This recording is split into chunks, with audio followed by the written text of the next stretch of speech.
Bonjour à tous mes petits gourmands, aujourd'hui on est ensemble pour quelques heures, nous allons prendre le temps de cuisiner un délicieux burger revisité façon sucrée. Rien de bien compliqué, simplement de nombreuses étapes qui vous amèneront à réaliser une pâte briochée, une crème pâtissière au chocolat et une gélification.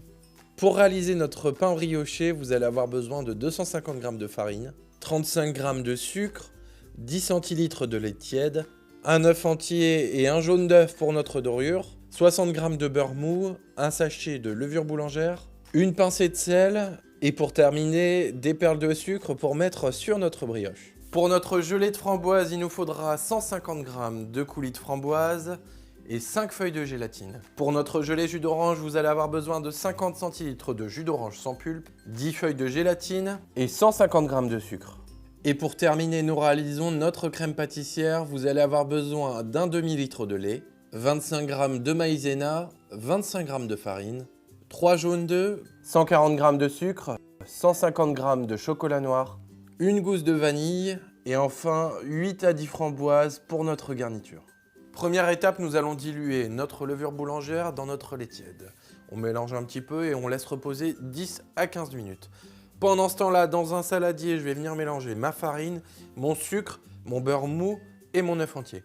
Je commence ensuite à mélanger grossièrement à la cuillère avant de passer au pétrissage à la main. Je vais maintenant rajouter mon lait tiède et ma levure tout en continuant de pétrir jusqu'à obtenir une belle pâte bien homogène. Ici, tout mon pétrissage va se passer à la main ou à la cuillère.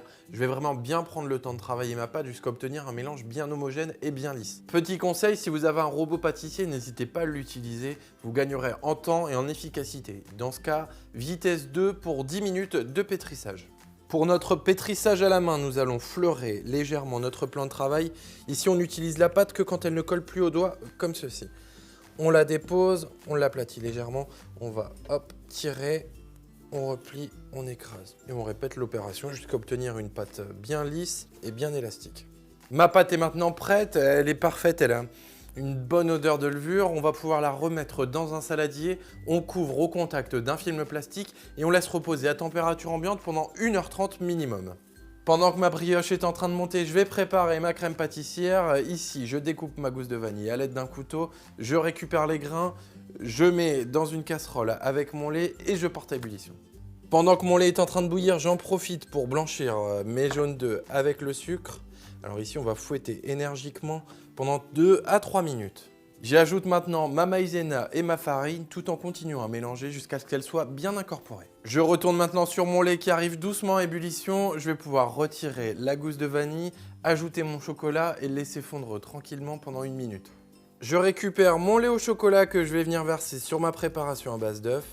Je mélange au fouet et ensuite je remets le tout à la casserole.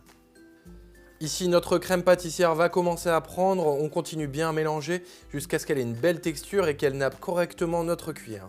Notre crème pâtissière est maintenant terminée. Il ne reste plus qu'à la filmer au contact et la laisser au réfrigérateur jusqu'à son utilisation. Je vais maintenant pouvoir passer à la préparation de ma gelée framboise. Vous allez voir, rien de plus simple. Première étape, nous allons ramollir notre gélatine dans un verre d'eau froide. Pendant ce temps-là, je récupère mon coulis de framboise que je vais porter à ébullition dans une casserole. Si vous voulez un petit peu plus de quantité, n'hésitez pas, vous pouvez rajouter jusqu'à 6 centilitres d'eau. J'arrive doucement à ébullition, je vais pouvoir retirer mon coulis du feu. J'y rajoute ma gélatine que j'aurais préalablement égouttée. Une autre solution aurait pu être de mettre tout simplement un sachet d'agar-agar. Il ne reste plus qu'à mettre notre préparation dans un plat à gratin. On réserve au congélateur et on pourra l'utiliser tout à l'heure quand elle sera bien gélifiée. Pendant ce temps-là, on en profite, on prépare notre gelée à l'orange. Ici, comme pour ma gelée de framboise, je vais commencer par faire ramollir mes feuilles de gélatine dans de l'eau froide. Pendant ce temps-là, je porte à ébullition mon jus d'orange et mon sucre. Dès que le jus d'orange arrive à ébullition, je vais pouvoir le retirer du feu et ajouter ma gélatine. Je verse ensuite ma préparation sur une grande plaque rectangulaire, idéalement un lèche-frites. Je vais maintenant récupérer ma plaque, je la réserve au réfrigérateur jusqu'à ce que ma préparation soit bien gélifiée et je vais enfin pouvoir récupérer ma pâte à brioche. Ma pâte à brioche a maintenant largement doublé de volume, je vais pouvoir fleurer légèrement mon plan de travail, je la débarrasse et je vais la travailler un petit peu à la main pour chasser le gaz. Je vais maintenant pouvoir détailler ma pâte en boules d'environ 70 grammes et on va les laisser reposer une nouvelle fois à température ambiante pendant 1 heure, cette fois avec un torchon humide par-dessus. Alors là, je suis heureux. Je sais, il ne me faut pas grand-chose, mais ma pâte a super bien gonflé. Elle est magnifique et je sais d'avance qu'on va avoir de belles brioches. J'en ai profité entre-temps, j'ai préchauffé mon four à 200 degrés. On va maintenant pouvoir faire notre dorure au jaune d'œuf. On rajoute nos petites perles par-dessus et on passe à la cuisson. Pour la cuisson, j'enfourne 15 minutes et je surveille bien la coloration. Nos brioches sont en cuisson, ce n'est pas encore terminé. On va récupérer notre crème pâtissière du réfrigérateur. Elle est maintenant bien froide. Je vais la retravailler un petit peu au fouet histoire de la détendre et on la mettra ensuite en poche à douille. Ici, ma petite technique est de disposer ma poche à douille dans un récipient. Comme ça, je vais pouvoir utiliser mes deux mains pour mettre ma crème pâtissière à l'intérieur. Je ressors ensuite ma douille et je vais venir la lisser avec les doigts pour faire descendre la préparation en bas. J'en profite également pour préparer ma gelée à l'aide d'un emporte-pièce. Ici, j'ai décidé de faire des petites tomates. Du coup, j'ai pris un petit emporte-pièce et je vais tout simplement venir faire des petits tours comme ceci. Je bouge délicatement et ils vont s'enlever tout seuls. Je découpe ensuite ma gélatine jaune. Ici, nous allons faire des carrés pour imiter notre cheddar. Ah, c'est le moment tant attendu, je suis ultra content. On va pouvoir passer à la découpe de nos buns. Comme un burger, je coupe en deux. On commence par une tranche de cheddar. Par-dessus, je rajoute mon steak de crème pâtissière au chocolat. Mes petites framboises par-dessus.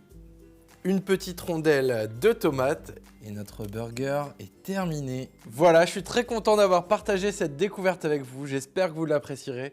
Je vous dis à très bientôt pour une nouvelle vidéo.